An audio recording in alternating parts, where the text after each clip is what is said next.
ماشاءاللہ آج ایک اچھی پروگریس ہوئی کہ جوابوں کی تعداد تھوڑی بڑھ گئی، تقریباً 30 کے قریب آج جواب آئے ماشاءاللہ، مرد عورت ملا کے۔ مردوں میں پروگریس خاص نہیں آئی، 4-5 ہوئے، خواتین ماشاءاللہ پھر وہ آگے بڑھ گئیں، ان کے لیے بلند ترین صلوات محمد وآل محمد وعجل فرجہم۔ بسم اللہ الرحمن الرحیم، الحمدللہ رب العالمین والصلاة والسلام علی سید المرسلین وخاتم النبیین ابی القاسم محمد، اللہم صلی علی محمد وآل محمد وعجل فرجہم۔ 2 سوال آئے ہیں، کوشش کروں گا کہ ان پہ مختصر گفتگو ہو اور اس کے بعد اپنے موضوع کو کنٹینیو کیا جائے۔ اب سوالات یہاں پہ مومنین تو نہیں پوچھ رہے، لیکن پھر بعد میں پوچھ رہے ہیں تو پھر ریکویسٹ کرتے ہیں کہ اس پہ جواب بھی آپ دے دیں، کیونکہ یہ بہت ساروں کے سوالات ہیں۔ ایک سوال یہ ہے کہ شب قدر آپ نے کہا تقدیر کی رات ہے، اور اس میں ہم اپنی تقدیر کو اچھی بنائیں، پوری رات بیٹھ کے دعائیں کریں، یہ کریں، اور اسی طرح تقدیر کے متعلق مسلسل گفتگو چل رہی تھی کہ شبِ قدر میں تقدیر بنائیں۔ لیکن بعض برے لوگ جو ہیں وہ جادو کے ذریعے سے اگر ہماری لائف میں کوئی پرابلم کریٹ کر سکتے ہیں، یعنی ہماری تقدیر بدل سکتے ہیں، تو کیا یہ انفیئر نہیں ہوگا؟ کیا یہ ظلم نہیں ہوگا؟ تو اس کو پھر ہم کیسے دیکھیں؟ دوسرا سوال یہ تھا کہ بری عادت جو ہے اس کو میں کیسے چھوڑوں؟ کیا کروں جو بری عادت پہ کنٹرول کر سکوں، چاہے گناہ ہو یا کوئی بھی بری عادت ہو، چھوٹی بری عادت ہو یا بڑی بری عادت ہو، اس سے میں خود کو کیسے نجات دوں، کیسے بچاؤں؟ ان پہ انشاءاللہ مختصر گفتگو ہوگی اور پھر اپنے موضوع پہ ہم آگے بڑھیں گے۔ نمبر 1 جو سوال آیا تھا کہ اگر تقدیر کی رات ہے اور ہم اپنی تقدیر بنا رہے ہیں، تو کوئی آدمی، برا انسان جادو کر کے ہمارے کو نقصان دے رہا ہے، یعنی کائنڈ آف ہماری تقدیر میں تبدیلی لا رہا ہے، تو یہ تو بے انصافی ہو گئی نا۔ اچھا، نمبر 1 پہلے سوال، کیا جادو صحیح ہے یا نہیں؟ کیا یہ جو ہم کہتے ہیں کہ بھائی ہمارے کو اب نوکری نہیں مل رہی، اب رزق میں ترقی نہیں مل رہی کیونکہ کسی نے جادو کیا، کیا یہ بات صحیح ہے؟ کیا یہ جو کہتے ہیں ہماری بیٹی کی شادی نہیں ہو رہی، وہ بخت بند کروا دیا ہے، وہ ہمیں بچہ نہیں ہو رہا اور وہ کسی نے جادو کیا ہے، کیا یہ بات صحیح ہے؟ یعنی کیا کوئی انسان اتنا پاور حاصل کر سکتا ہے غلط طریقے سے، حرام طریقے سے، گناہ کے طریقے سے، جس میں مجھے یہ نقصان دے سکتا ہے کہ میری نوکری پہ لاک لگا دے، میرے اولاد ہونے پہ لاک لگا دے، میرے بخت پہ لاک لگا دے، میری شادی پہ رکاوٹیں ڈال دے؟ کیا یہ ہو سکتا ہے یا نہیں؟ نمبر 2، اگر ہو سکتا ہے تو پھر اس کا توڑ کیا ہے؟ کیا ہم جائیں وہ دکانداروں کی طرف، جیسے آج کل بڑی دکانیں ہو گئی ہیں نا، جادو کا توڑ، دکانداروں کے پاس جائیں اور جادو کا توڑ کروائیں؟ یا اہل بیت نے اس کے متعلق کچھ بتایا ہے؟ یہ دوسری بات ہوگی۔ تیسری بات، کیا ہم اپنی سستی، اپنی فیلئر، اپنی نالائقی کا الزام جادو پہ لگا سکتے ہیں یا نہیں؟ اچھا، اکثر یہ ہوتا ہے، نمبر 1، ہاں جادو ایک انسان گناہ کے طریقے سے، غلط اعمال کر کے، جو کہ حرام ہے اسلام میں، ایک چیز حاصل کر کے مجھے نقصان دینا چاہے تو دے سکتا ہے، نمبر 1۔ نمبر 2، آپ کو کسی دکاندار کے پاس جانے کی ضرورت نہیں، اہل بیت نے اس کا توڑ بتایا، نسخے بتائیں، وہ میں آپ کو بتاؤں گا۔ نمبر 3، بھائی 95% ہوتا یہ ہے، جیسے کل میں نے کہا تھا نا کہ بھائی اگر کوئی غصہ کر رہا ہے تو پہلے ڈسکور کرو یہ غصہ کر کیوں رہا ہے، اگر کوئی غلطی کر رہا ہے تو ڈسکور کرو یہ غلطی کر کیوں رہا ہے، ٹھیک ہے نا؟ اسی طرح اگر تمہاری شادی نہیں ہو رہی، اگر تمہیں بچہ نہیں ہو رہا، اگر تمہیں فیلئر کا سامنا ہو رہا ہے، اگر بزنس میں ناکامی ہو رہی ہے، کیوں جادو پہ تہمت لگا رہے ہو؟ پہلے ڈسکور تو کرو کوئی اور ریزن ہو سکتا ہے.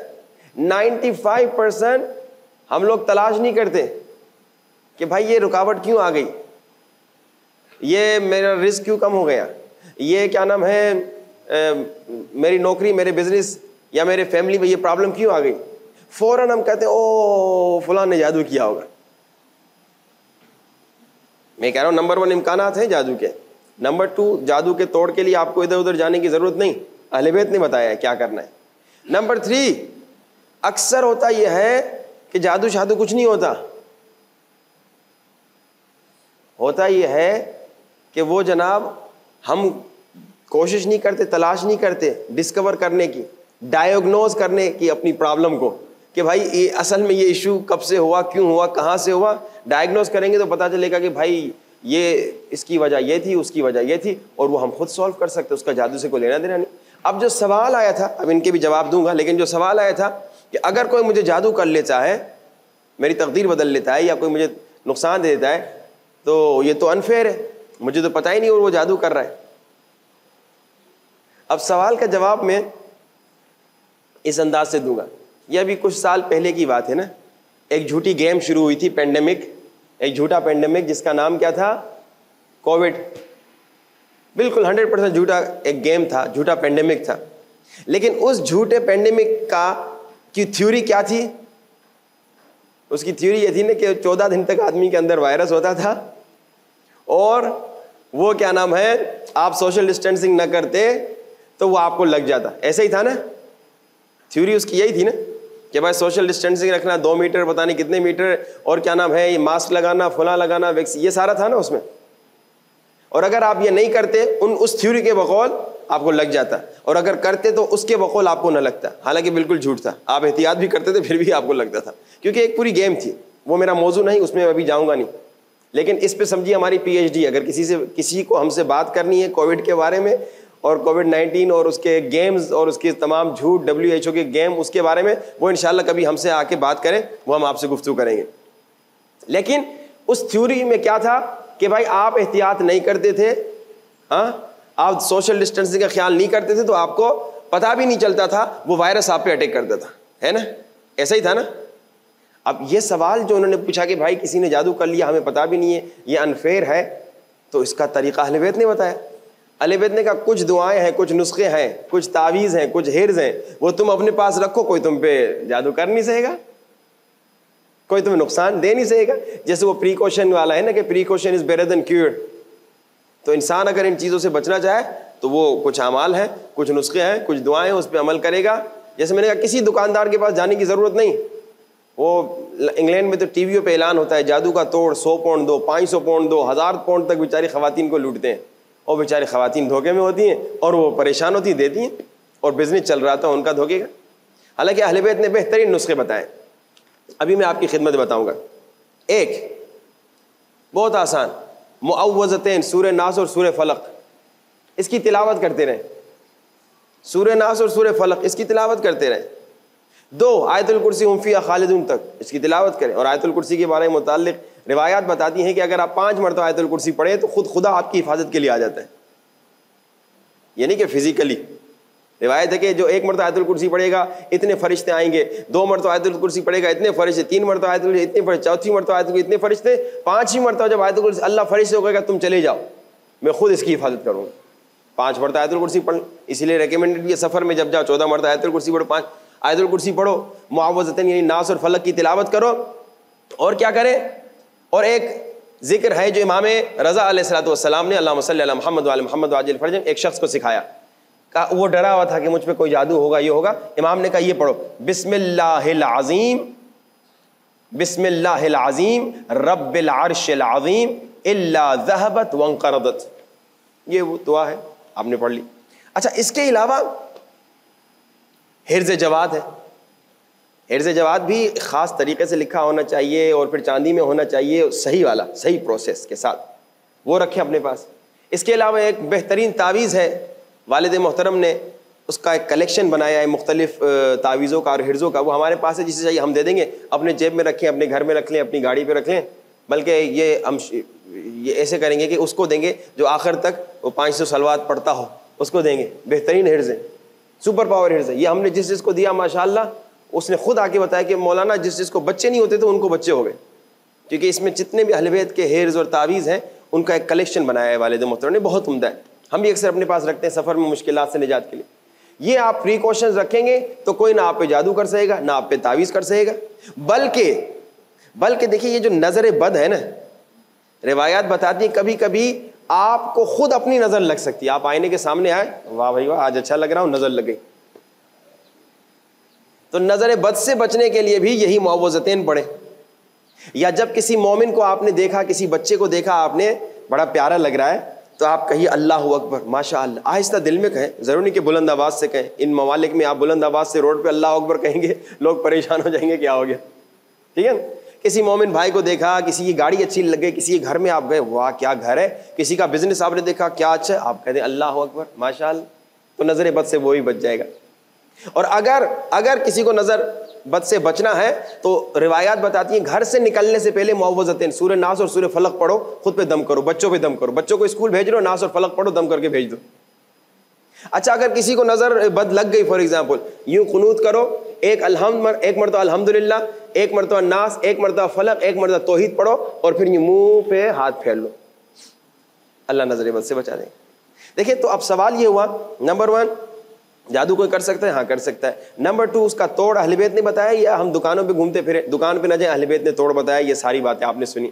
نمبر 3 اب ہم پہ کوئی نقصان پہنچا رہا ہے, ہماری تقدیر پہ کوئی نقصان پہنچا رہا ہے, ہمیں پتہ ہی نہیں ہے, یہ کیسے ہو سکتا ہے؟ ہاں اس نے شیطنت کی ہے, جیسے کوئی وائرس, جیسے کوئی بیماری, جیسے میں ابھی باہر نکل رہا ہوں اور کسی نے مجھے تیر مار دیا, میں نے دیکھا نہیں, مجھے تو پتہ نہیں ہے نا. اگر مجھے پتہ ہے وہاں پہ کوئی پاگل آدمی بیٹھا ہے جو تیر پھینک رہا ہے تو میں دوسرے روڈ سے جاؤں گا, احتیاط کروں گا, ہے نا ایسا. اس میں بھی ایسے ہمیں معلوم ہے کہ جادو ہوتا ہے, ہمیں معلوم ہے کہ کچھ خبیث لوگ جادو کر سکتے ہیں, اور اس کا اہل بیت نے توڑ بھی بتایا ہے, اس سے بچنے کا بھی پریکاشن بھی بتایا کہ یہ نسخے اس پہ عمل کرو تو تمہیں جادو کا کوئی نقصان نہیں ہوگا. اور سب سے بڑی بات کہ بھائی 95% غلطی میری اپنی ہوتی ہے, میری اپنی غلطی سے میرا موبائل گر گیا, آئی فون 14 پرو میکس ٹوٹ گیا, میں کہتا ہوں یہ کسی نے جادو کیا ہوگا. ارے بھائی تو نے خود غلطی کی ہے. اچھا پھر بھی اگر گر گیا تمہاری غلطی سے, تم نے پروٹیکٹر کیوں نہیں لگایا, پروٹیکٹر لگاتے تو بچ جاتا. یعنی ہم جب ڈسکور کریں گے اپنی پرابلمز کو, ذرا سوچیں گے, پتا چلے گا کہ کیا ہے وہ, کوئی ہمارے اندر ہی کوئی پرابلم, کسی بیچارے جادو کا کوئی اس میں ہاتھ سے نہیں ہے. ایک تو یہ ہو گیا. اب دوسرا سوال یہ تھا کہ مولانا اب یہ جتنے سوالات لوگوں نے پوچھے ہیں, ان سوالات کے جواب پر بھی اگر کسی کو کوئی سوال ہو تو ضرور پوچھ لے. جیسے میں نے کل کہا تھا کہ بھائی ایسا نہ ہو کہ آپ کے ذہن میں کوئی بات ہو اور آپ میرے متعلق, میری باتوں کے متعلق, میرے درس کے متعلق کسی اور سے جا کے پوچھیں. اس کی بالکل آپ کو اجازت نہیں. کوئی بھی سوال ہم مجھ سے پوچھیے, واٹس ایپ میرا اویلیبل ہے, اس پہ پوچھ لیں, یا یہاں پہ پوچھ لیں, یا کہاں پہ پوچھ لیں. سوال ذہن میں نہ رکھیں, کیونکہ ہو سکتا ہے کوئی میری بات آپ کو سمجھ میں نہ آئی ہو اردو کی وجہ سے, یا کوئی اور وجہ, یا کوئی بات ایکسپلینیشن میں نے صحیح ایکسپلین نہ کیا ہو, آپ کے ذہن میں بات اٹک گئی ہو, پھر وہ کوئی اور بات شبہ بن جائے, پھر آپ پریشان ہو جائیں, پھر جائے کسی اور مولوی سے بولیں کہ وہ 500 سلوات والے مولوی نے یہ پوچھا تھا, یہ بتایا تھا, اور ہمیں بات سمجھ میں نہیں آئی, اور وہ پھر اپنی مرضی سے بیچارہ کچھ اور یا میری سپورٹ میں کہے گا, یا پھر کیا نام ہے کیا کہے گا, پریشان ہو جائے گا. تو کسی کو پریشان نہ کیجیے, مجھ سے میرے بارے میں پوچھیے. دوسرا سوال, مولانا گناہ سامنے ہے, حرام لذت سامنے ہے, بری عادت ہے, مجھے پتا ہے یہ بری عادت ہے, سمجھیے اسموکنگ بری عادت ہے نا, بعض لوگوں کو ہو جاتی ہے. سمجھے کوئی اور عادت, جھوٹ بولنے کی عادت, بعض بچوں کو ہو جاتی ہے, پھر وہ بڑھتے بڑھتے جوانوں میں بھی نامحرم کو دیکھنے کی عادت, گانے سننے کی عادت, عادت ہے نہیں, بری عادت ہے. مولانا ایک بری عادت سے میں کیسے خود کو نجات دوں؟ اچھا مجھے جب پتا چل گیا یہ عادت بری ہے, پہلے تو مجھے پتا ہی نہیں نا, ایک آدمی غلط کام کر رہا ہے اسے پتا ہی نہیں ہے برا ہے, لیکن جب مجھے پتا چل گیا اس کا مطلب یہ کہ اب میں بری عادت کیوں نہیں چھوڑ پا رہا, کیونکہ میرا ارادہ کمزور ہے. ایک مرتبہ مجھے پتا نہیں کہ زیادہ کھانا بری عادت ہے فار ایگزامپل, اور میں کھا رہا ہوں, موٹا ہو رہا ہوں, لیکن ایک مرتبہ مجھے پتا چل گیا یہ زیادہ کھانا نقصان دہ, یہ بری عادت ہے. امام نے منع کیا جب تک بھوک نہ لگے جب تک کھانا نہ کھاؤ, جب تک بھوک باقی ہے کھانا چھوڑ دو. تو زیادہ کھانا نقصان ہے, بری عادت ہے. اب اگر میں کھانے پہ کنٹرول نہیں کر پا رہا, اس کی کیا وجہ ہے؟ ارادہ کمزور ہے. تو نمبر 1, اگر میں بری عادت سے خود کو نجات دینا چاہتا ہوں, کیا کروں؟ میں اپنا ارادہ مضبوط کروں. اچھا ارادہ مضبوط کرنے کے لیے کیا کروں؟ ارادہ مضبوط کرنے کے لیے مختلف طریقے ہیں. سب سے آسان ایک طریقہ یہ ہے کہ آپ یہ ذکر زیادہ سے زیادہ کریں, لا حول ولا قوت الا باللہ العلی العظیم, یا ماشاء اللہ لا حول ولا قوت الا باللہ العلی العظیم. یہ ذکر میں نے بچپنے میں آیت اللہ بہجت سے پوچھا تھا. میں نے کہا کہ میں ارادہ مضبوط کرنا چاہتا ہوں, کیا کروں؟ تو انہوں نے کہا ماشاء اللہ لا حول ولا قوت الا باللہ العلی العظیم یا لا حول ولا قوت الا باللہ العلی العظیم, اس کا زیادہ سے زیادہ ذکر کرو. تو یہ ذکر کریں ماشاء اللہ لا حول ولا قوت الا باللہ, لا حول ولا قوت الا باللہ العلی العظیم, اس کا ذکر. دوسرا, ارادے کو مضبوط کرنے کے لیے آپ کیا کریں, جیسے میں نے نماز تہجد کے بارے میں بتایا تھا نا کہ ایک رکعت سے شروع کریں.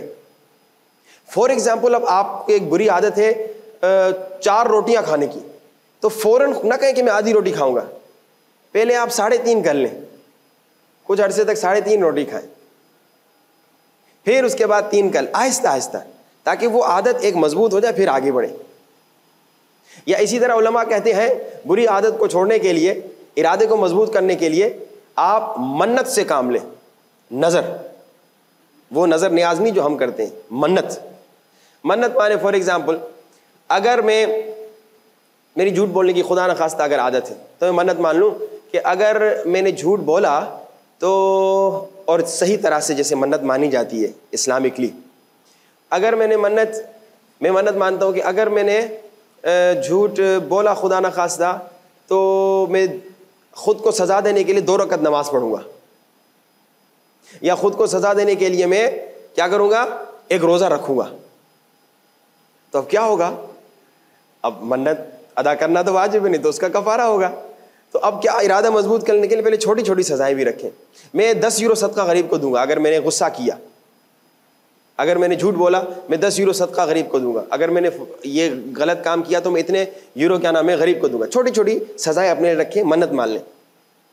اب وہ ہماری والی منت نہیں جو ہم منت مانتے ہیں کہ اگر حاجت پوری ہوگی تو میں یہ کروں گا. یہ سمجھیے کائنڈ آف پنشمنٹ ہے. منت کا لفظ میں چھوڑ دیتا ہوں, کائنڈ آف پنشمنٹ اپنے لیے رکھیں, منت نہیں پنشمنٹ, کیونکہ منت ہمارے یہاں الگ کانسیپٹ ہے اس کا. پنشمنٹ اپنے لیے رکھیں, ٹھیک ہے, کہ بھائی اگر میں نے یہ کام کیا تو میں خود کو یہ سزا دوں گا. چھوٹی چھوٹی سزائیں دیں, اور اللاجیکل سزائیں بھی نہ دیں کہ اگر میں نے جھوٹ بولا میں چھت سے کود لوں گا. ایسی احمقانہ منت بھی نہ مانیے گا. وہ ایک جگہ پہ ہم گئے تھے, 7 محرم تھی, وہ ایک 6 مہینے کا بچہ, ایک باپ اس کے سر پہ نا چھری لگا رہا تھا. میں دوڑتا ہوا گیا, میں نے کہا کیا کر رہے ہو؟ کہا میں نے منت مانی تھی کہ مجھے بیٹا ہوگا تو اس کا سر زخمی کروں گا. میں نے کہا یہ منت کیوں نہیں مانی کہ جب بیٹا ہوگا تو اپنا سر زخمی کروں گا؟ اس بیچارے مظلوم پہ کیوں ظلم کر رہے ہو؟ یہ تو ویسا ہی ہوا نا کہ میں منت مانوں اگر میری حاجت پوری ہوگی تو آپ تمام مومنین 1000 رکعت نماز پڑھیں گے. ارے حاجت پوری میری ہو رہی ہے, 1000 رکعت آپ کیوں پڑھیں؟ یہ تو احمقانہ منتیں جو ہمارے مومنین کبھی کبھار مانتے ہیں اور سمجھتے ہیں اس کو ادا کرنا واجب ہے. نہیں, احمقانہ منت نہیں. ابھی پنشمنٹ بھی بات ہو رہی. تو آپ ارادہ مضبوط کرنے کے لیے یہ کریں کہ بھائی اگر میں نے یہ غلطی کی تو میں یہ سزا خود کو, چھوٹی سزا دیں. تو کیا ہوگا, آہستہ آہستہ آپ کا ارادہ مضبوط ہوگا. اور تیسری بات, آپ ویژولائز کریں اپنے ذہن میں کہ اگر میں یہ اسموکنگ کرتا رہوں گا مجھے کیا نقصان ہوگا. اپنے ذہن میں بنائیے, اگر میں نامحرموں کو دیکھتا رہوں گا مجھے کیا نقصان ہوگا. کم سے کم یہ کہ قیامت کے دن خدا نہ خواستہ جو نامحرموں کو لذت کی حرام کی نگاہ سے دیکھتا ہے تیل لگا جائے گا. دنیا میں کیا ہوگا, حسرت. وہ جو نامحرم لڑکیوں کو دیکھتا ہے, جتنی لڑکیوں کو دیکھے گا اتنی حسرت اس کے دل میں ہوگی, کیونکہ ہر ایک کے ساتھ تو شادی کر نہیں سکتا, تو حسرت ہوگی, حسرت ہوگی. ارے یہ اس طرح پیٹو آدمی جو کھانے کو دیکھے, یہ بھی کھاؤں یہ بھی کھاؤں یہ بھی کھاؤں, کھا کچھ نہیں سکتا. یہ حسرت دل میں رہتی. کیوں بھائی اتنا ہر ایک کو دیکھ رہے؟ دنیا میں حسرت, آخرت میں عذاب, قبر میں عذاب, برزخ میں عذاب. انسان ویژولائز کرے نقصان مجھے کیا ہوگا. جب انسان ویژولائز کرے گا نا کہ مجھے یہ نقصانات ہوں گے تو انسان کیا ہوگا, اس بری عادت کو چھوڑ سکتا ہے. ارادہ مضبوط کرے, ارادے کے مضبوط کرنے کے لیے تھوڑی پنشمنٹ رکھے. دوسرا ویژولائز کرے. اور تیسری سب سے اچھی بات, ہم کون ہیں؟ عاشقان اہل بیت ہیں. آج میرے خیال میں میرا پورا ٹائم ان 2 سوالوں کے جواب میں چلا گیا نا, ایسا ہی ہوا نا تقریباً. اب کیا کریں, ہم کون ہیں؟ میں عاشق مولا علی ہوں. آج کیوں جمع ہوئے؟ ابھی میں گھر میں سویا ہوا ہوتا نا, افطاری بھی نہیں ہے, ابھی کوئی کھانا بھی نہیں ہے, کوئی پانی بھی نہیں ہے, بھوکا پیاسا ہوں. کیوں آیا ہوں ابھی؟ عشق مولا علی میں نا 21 رمضان ہے, مولا کی شہادت کے دن ہے, مجلس کے لیے آیا ہوں. تو عشق مولا ہے نا. تو اب عشق مولا ہمیشہ ہمیں برائی سے روک سکتا ہے. شیطان نے کہا نا گناہ کرو, اس گناہ میں لذت بھی ہے, مزہ بھی ہے. کوئی بھی گناہ, کوئی دیکھنے والا بھی نہیں. شیطان کرے گناہ کرو. آپ کیسے گناہ سے خود کو بچا سکتے ہیں؟ بری عادت سے یہ سوچتے ہوئے کہ اگر جب میں نے یہ گناہ کیا اس وقت اگر امام زمانہ میرے سامنے آ جائے تو میں امام زمانہ کو کیا منہ دکھاؤں گا؟ نہیں دکھا سکتا. وہ ایک جوان تھا, آیا مولانا صاحب کے پاس, کہا مولانا مجھے گندی فلموں کی دیکھنے کی عادت ہے, وہ نہیں چھوٹ رہی, یہ ایک خطرناک عادت ہے, ایک وائرس ہے یہ. تو مولانا نے کہا میں نے اس بات سے اس کو الحمدللہ چھڑا دیا. کیا؟ اس نے کہا مولانا نے کہا جب تم گندی فلمیں دیکھ رہے ہو, کمرہ بند ہے, دروازہ لا کے پردے کھینچے ہوئے, کوئی دیکھنے والا نہیں, سی سی کیمرہ نہیں, کوئی نہیں دیکھ رہا, لیکن اگر اس وقت حضرت عباس آ جائے, پہلے اس نے مولانا نے پوچھا تمہیں حضرت عباس سے کتنی محبت ہے؟ اس نے کہا مر جاؤں گا جان دے دوں گا حضرت عباس کے لیے, بہت محبت ہے. تو اس نے کہا جب تم گندی فلم دیکھ رہے ہو اس وقت اگر حضرت عباس آ گئے تو پھر کیا ہوگا تمہارا حال؟ اس نے کہا میں تو مر جاؤں گا. تو مولوی صاحب نے کہا بھائی حضرت عباس تمہیں دیکھ رہے ہیں, تمہارا عمل حضرت عباس کو دکھایا جا رہا ہے, قرآن کی آیت ہے قل اعملوا فسيرى الله عملكم, عمل کرو اللہ تمہارا عمل دیکھے, اللہ کو تمہارا عمل دکھایا جاتا ہے, اللہ تمہارا عمل دیکھ رہا ہے, رسول تمہارا عمل دیکھ رہا ہے, والمؤمنون یعنی ائمہ اطہار تمہارے اعمال کو دیکھ رہے ہیں. تو تم بند کمرے میں بھی ہو تو تمہارا عمل مولا حسین کو دکھایا جا رہا ہے. تو اس نے کہا اللہ اکبر, میں آج کے بعد یہ کام نہیں کروں. یہ عشق اہل بیت جو ہے جب ہمارے دلوں میں آ جائے صحیح والا, تو ہم ہر بری عادت سے بچ سکتے ہیں. کیونکہ دیکھیں نا ابھی یہ چھوٹے چھوٹے بچے بیٹھے ہیں, ہاں, کوئی بڑے سے بڑا گناہ جس میں فائدہ بھی ہو, جس میں لذت بھی ہو, میں آپ ہم کرنے کے لیے جا رہے ہیں, خدا نہ خواستہ بچہ آ گیا, کریں گے ہم؟ چھوٹا بچہ 3-4 سال کا جس میں شعور ہے, فہم ہے, جو جا کے کسی کو بتا سکتا ہے کہ میں نے دیکھا فلاں انکل فلاں کام کر رہے تھے, کیا ہم اس کے سامنے کریں گے؟ کوئی بھی گناہ نہیں کریں گے. کیوں بھائی؟ بچہ ہے, دیکھ رہا ہے, بچہ میرے بارے میں کیا سوچے گا کہ انکل ایسے ایسے کام کرتے ہیں. بھائی چھوٹا بچہ کر لو گناہ, نہیں کروں گا. جب میں چھوٹے بچے کے سامنے گناہ نہیں کر رہا, برائی نہیں کر رہا, اللہ دیکھ رہا ہے, نبی دیکھ رہا ہے, امام دیکھ رہا ہے, امام زمانہ کو دکھایا جا رہا ہے میرا عمل, اور میں گناہ کر رہا ہوں ان کے سامنے. اب خود ہی سوچ لیں, یا تو میری نظر میں امام کی عزت محبت اتنی نہیں ہے, یا اگر ہے تو پھر اس محبت کو ضرور ذہن میں لاؤ. جب بھی شیطان کا یہ گناہ کرو, یہ حرام کرو, یہ برائی کرو, فوراً سوچو مولا علی کو کیا منہ دکھاؤں گا, بیوی زینب کو کیا منہ دکھاؤں گا, اہل بیت کو کیا منہ دکھاؤں گا. فوراً گناہ سے رک جائیں گے. تو ارادے کو مضبوط کریں, ذکر پڑھیں, پنشمنٹ رکھیں, ویژولائز کریں, عشق اہل بیت کو ہمیشہ اپنے ذہن میں رکھیں تو گناہ سے رک جائیں گے. یہاں پہ ایک واقعہ بھی میں بیان کرنا چاہ رہا تھا, لیکن کیونکہ ٹائم میرا پورا ہو چکا ہے تو واقعہ میں آپ کو اس شرط پہ سناؤں گا اگر آپ لوگوں نے سوال نہیں پوچھا, کیونکہ عام طور پہ آپ سوال نہیں پوچھتے, تو اگر آپ لوگوں نے سوال نہیں پوچھا تو میں آپ کو واقعہ بھی سنا لوں گا, اسی ارادے کو مضبوط کرنے کے متعلق ہے. اب کسی کا سوال ہے تو بسم اللہ سوال پوچھیے.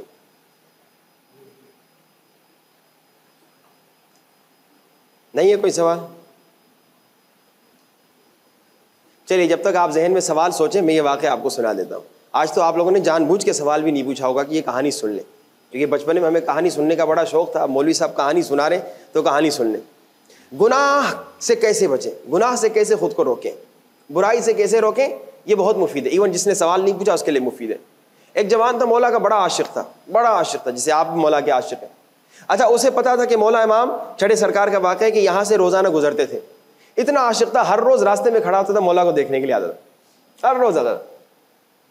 اب جوان تھا, شیطان نے گمراہ کیا, تو ایک دن اس نے شراب پی لی.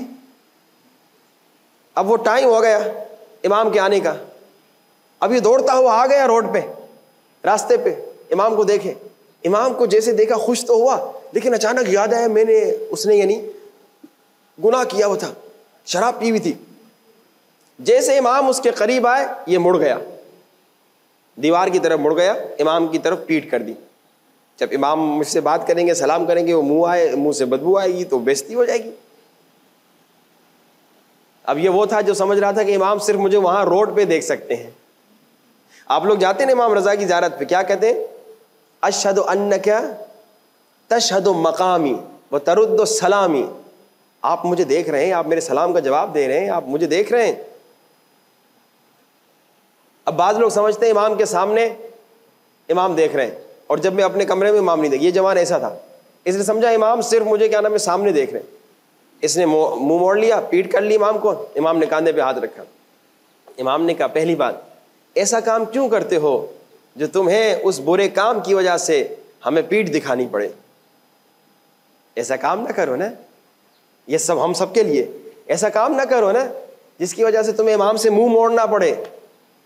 اور نمبر 2, امام نے کہا دیکھو کوئی بھی تم نے کام کیا, کوئی بھی گناہ کیا, کوئی بھی برائی کی, حرام سے حرام کام کیا, گندے سے گندا کام کیا, ہم سے منہ نہ موڑنا, پھر بھی ہمارے پاس آنا. یہ شیطان دھوکہ باز ہے. شیطان کیا کرتا ہے, شیطان کہتا ہے دیکھو اب تو تم نے گناہ کر لیا نا, اب مسجد جا کے کیا کرو گے, اتنا بڑا گناہ کیا, تم مسجد جانے کے لائق نہیں, بڑا کم وقت ہے. شیطان کیا کہتا ہے, تم نے اتنا بڑا گناہ کیا, تو امام بارگاہ جانے کے قابل نہیں, شب قدر آ گئی, اب آپ جانا چاہ رہے ہیں. شیطان کہے گا تم نے ابھی کل وہ گناہ کیا اتنا بڑا, تو کہاں لائق مسجد جانے کے, نہ جاؤ مسجد. یہ شیطان روکتا ہے. شیطان سب سے زیادہ پتہ ہے کس چیز سے ڈرتا ہے, توبہ سے. کہتا ہے میں اتنی محنت کر کے اسے گناہ پہ لے جاتا ہوں, یہ ایک توبہ کرتا ہے, ایک آنسو بہاتا ہے, میری پوری محنت ختم. جب اللہ نے توبہ کی آیتیں نازل ہوئی تو شیطان کے لشکر نے چیخنا شروع کیا, ہائے بابا اللہ, ہم محنت کر کے اتنا اسے گناہ کی طرف لے جائیں سالوں سال, اور یہ ایک یا غفار یا الہی اللہ استغفر اللہ ربی واتوب الیہ آنسو بہائے گا, ختم. تو شیطان جتنا گناہ کی طرف لے جاتا ہے اس سے زیادہ توبہ سے روکتا ہے. اور اللہ الٹا کہتا ہے, اللہ کہتا ہے کہ چلو گناہ نہ کرو نہ کرو نہ کرو, لیکن اگر گناہ ہو گیا تو فوراً توبہ کرو, فوراً توبہ کرو, فوراً. جیسے میں نے کہا تھا کئی گھنٹوں تک آپ کا گناہ لکھا بھی نہیں جاتا, اللہ فرشتوں کو کہتا لکھو نہیں لکھو نہیں لکھو, اللہ اس نے گناہ کیا, لکھو نہیں لکھو نہیں لکھو. کیوں؟ کیونکہ ابھی اگر لکھا جائے گا اس کا نام گنہگاروں کی لسٹ میں آ جائے گا, کرمنل ریکارڈ اس کا بن جائے گا. اللہ کہتا ہے نہیں اس کا کرمنل ریکارڈ بننے نہ دو. کئی گھنٹوں تک گناہ لکھا نہیں جاتا, اللہ کہتا ہے اس کے اندر اگر تم نے توبہ کر لی تو تمہارا کرمنل ریکارڈ بھی نہیں ہوگا اللہ کے پاس. اور پھر اللہ کہتا ہے اگر چلو ان گھنٹوں میں اگر تم نے نہیں بھی کیا توبہ, پھر اگر تم نے توبہ کر لی 4 گھنٹے بعد, 10 گھنٹے بعد, دوسرے دن, تیسرے دن, تو پھر بھی اگر تم نے حقیقی توبہ کی تو میں ایسے تمہارا گناہ مٹا دوں گا گویا تم نے کوئی گناہ کیا ہی نہیں, پھر کرمنل ریکارڈ مٹا دوں گا. دیکھیے اللہ کا کرم ہے. تو امام نے کہا نمبر 1 ایسا کام کیوں کرتے ہو جو تمہیں ہمیں پیٹھ دکھانی پڑے. نمبر 2 ایسا کام کر بھی لیا اگر تم نے تو ہم سے دور نہ جانا. میں مثال دوں, بیمار, بڑے سے بڑی بیماری کہاں جاتا ہے, ہاسپٹل, ہے نا ایسا, بڑی سے بڑی بیماری, خطرناک سے خطرناک بیماری کہاں جاتا ہے, ہاسپٹل. ہمارا ہاسپٹل کون ہے, ہمارا علاج کرنے والے کون ہیں, ہمارے روح کا علاج کرنے والے کون ہیں. ہمارے جسم کا بھی علاج اہل بیت کرتے ہیں, ہمارے روح کا علاج کرنے والے اہل بیت ہیں.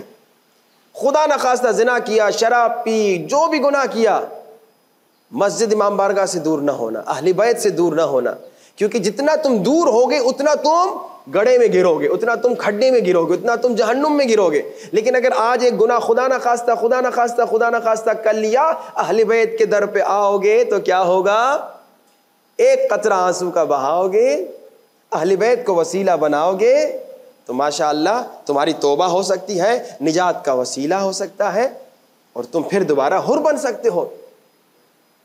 تو ان 2 چیزوں کا خیال رکھیے. ایک, کبھی ایسا کام نہ کریں جو مولا سے شرم آئے, اور یاد رکھیے مولا ہمیشہ ہمارا عمل مولا کو دکھایا جاتا ہے. تو جہاں پر بھی آپ ہیں یہ یاد رکھیے کہ یہ عمل مولا کو دکھایا جائے گا, تو کبھی ایسا کام نہ کریں جو مولا کے سامنے شرم آئے. نمبر 2 اگر ہو بھی گیا تو سر جھکائے ہوئے کہیے مولا غلطی ہو گئی, مولا خطا ہو گئی, مولا جان بوجھ کے نہیں کیا, مولا شیطان نے دھوکہ دیا, مولا معاف کیجیے. مولا سے دور نہ ہوئیے. شیطان آپ کو کہے گا بس اب تو قابل نہیں, اب تو لائق نہیں, تو نالائق ہے, نہ جا مسجد امام بارگاہ. میں آسٹریلیا میں تھا, 19 رمضان کی رات تھی یا 21 رمضان کی رات. ایک جوان آیا مجھے, میں مسجد میں امام بارگاہ میں تھا, تو ایک نے کہا مولانا ایک جوان آپ سے ملنا چاہ رہا ہے. تو میں گیا باہر, جوان یوں بات کر رہا تھا, مولانا. میں نے کہا کیا بات ہے؟ کہا مولانا ابھی شراب خانے سے نکلا ہوں. ابھی اس نے کہا وہ مجھے ہوش و حواس نہیں تھا, دوستوں نے کہا چلو, میں دوستوں چلا گیا. مسلمان تھا, شیعہ تھا. کہا دوستوں نے کہا کہ چلو, پھر چلے گئے, پب چلے گئے, پھر شراب خانے چلے گئے, وہ پی لیا, پتہ نہیں چلا وہ دھوکے میں آ گئے. یہ دوست خیال کیجئے گندے دوست خطرناک ہوتے. کہا پی لیا. اور پھر اچانک مجھے یاد آیا ارے آج تو 19 یا 21 رمضان ہے. میں یوں کانپنے لگا. میں دوڑتا ہوا مسجد امام بارگاہ گیا ہوں. اب کیا میں امام بارگاہ میں آ کے رو کے توبہ کر سکتا ہوں یا نہیں؟ اور وہاں کی مینجمنٹ نے کہا مولانا اس کو نہیں آنے دیجیے, اس کو نہیں آنے دیجیے, یہ شرابی ہے, یہ فلان ہے. میں نے کہا کلی ملی کر کے ماؤتھ واش کر کے آؤ کونے میں بیٹھ کے گریا کرو. یہ امام بارگاہ کا کوئی پریزیڈنٹ کا کوئی دکان تھوڑی ہے جو تم منع کر رہا ہے. میں نے اسے ڈانٹا. میں نے کہا تیرے باپ کا ہی گھر ہے جو تم منع کر رہا ہے, امام علی کا گھر ہے, یہ مولا سے توبہ کرنے آ رہا ہے, کیوں منع کر رہے ہو اسے؟ شیطان روکتا ہے. ارے وہ بیچارے کو اچانک احساس ہوا اب توبہ کرنے آ رہا ہے, مسلمان بھی ہے شیعہ بھی ہے, غلطی ہو گئی, دوست کے دھوکے میں آ گئے, شیطان کے دھوکے میں آ گئے. اب میں اسے روکوں گا تو کیا ہوگا؟ انہی دوستوں کے پاس جائے گا, پھر اور شراب پیے گا, خدا نہ خواستہ. پھر اس کا قصوروار کون ہوگا؟ آپ ہی ہوں گے روکنے والے. تو انشاءاللہ آج کا ہمارا پورا وقت ختم ہو گیا. آپ کے کوئی سوالات تھے بھی نہیں غالباً, اور اب تو روٹین بن گئی, لوگ مجھے بعد میں سوال دیتے ہیں, میں آ کے یہاں پہ جواب دیتا ہوں. لیکن کوشش کیجیے یہیں پہ سوال پوچھیے اور موضوع سے کنیکٹڈ. آج ہم اصل موضوع پہ گفتگو کر بھی نہیں سکے. اپنے مرحومین کو یاد کیجیے, لیکن جس کے ذہن میں کوئی بھی سوال ہو آتے جاتے مجھ سے پوچھ لے, واٹس ایپ پہ پوچھ لے, تاکہ ذہن میں کوئی شبہ نہ رہے. اپنے مرحومین کو یاد کیجیے. ہمارے مرحومین کے لیے, بانیان مجلس کے مرحومین کے لیے ایک مرتبہ سورۃ الفاتحہ.